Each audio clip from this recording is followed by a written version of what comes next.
Assalamualaikum warahmatullahi wabarakatuh. Halo anak-anakku yang hebat, apa kabar semua? Ya, semoga kita semua selalu dalam keadaan sehat dan baik, serta semoga pandemi ini segera berlalu.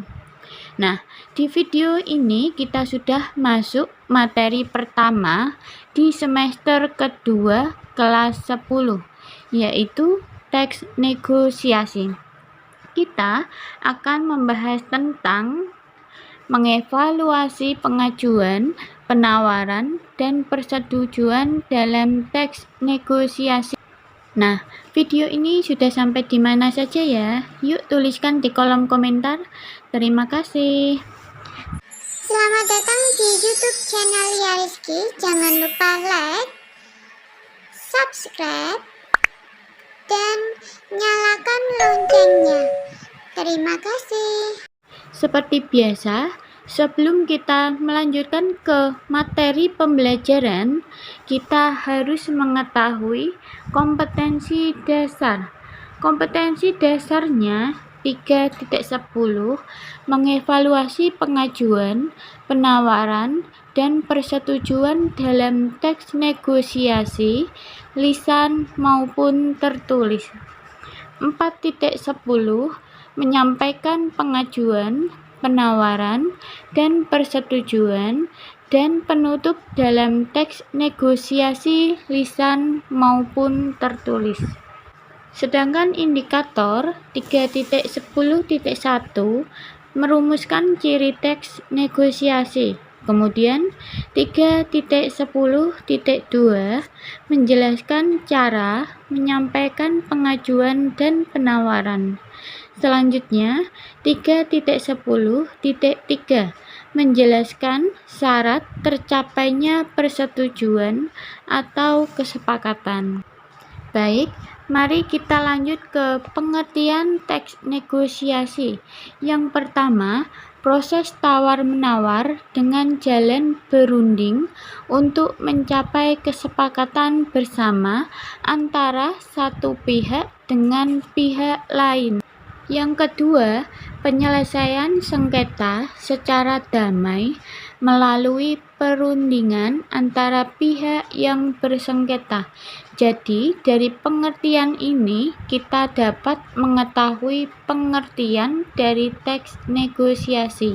Nah, teks negosiasi ialah teks yang memuat bentuk interaksi sosial dan berfungsi untuk mencari kesepakatan atau penyelesaian bersama di antara pihak-pihak yang bersengketa atau mempunyai perbedaan kepentingan.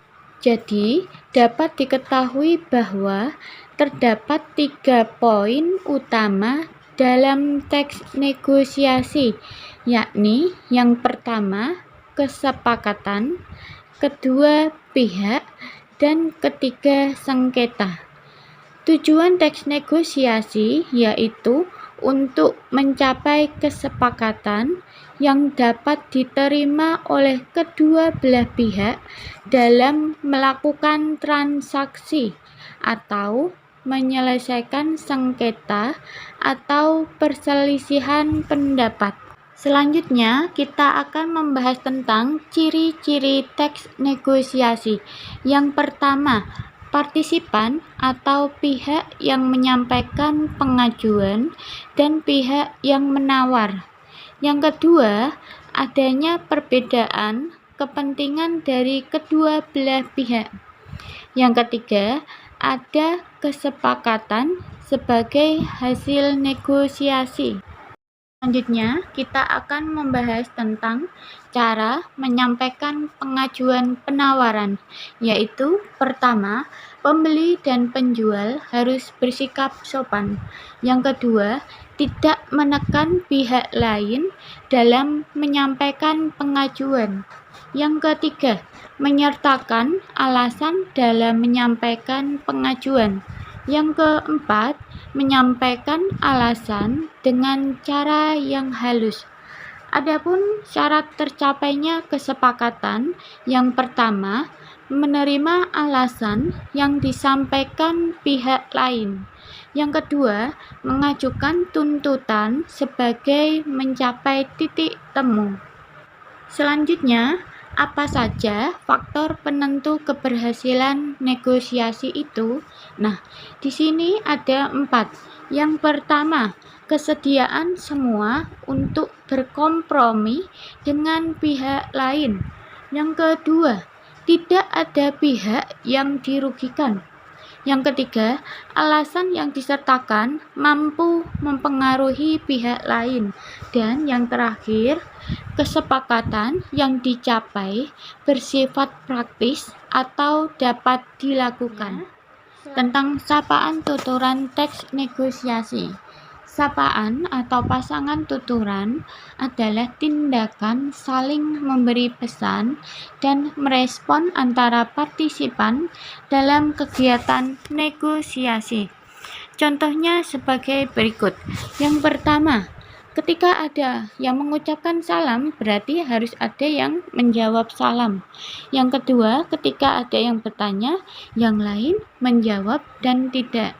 Ketiga, ketika ada yang meminta tolong, yang lain memenuhi atau menerima permintaan. Yang keempat, ketika ada yang meminta, yang lain harus memenuhi atau menerima permintaan. Yang kelima, ketika ada yang menawarkan, berarti harus ada yang menerima atau menolak tawaran. Selanjutnya, yang keenam atau yang terakhir, ketika ada yang mengusulkan, berarti harus ada yang menerima atau menolak usulan. Selanjutnya, pola-pola penyajian teks negosiasi itu ada 3. Yang pertama, berpola dialog. Yang kedua, berpola surat menyurat. Yang ketiga, berpola narasi. Apakah kalian sudah paham?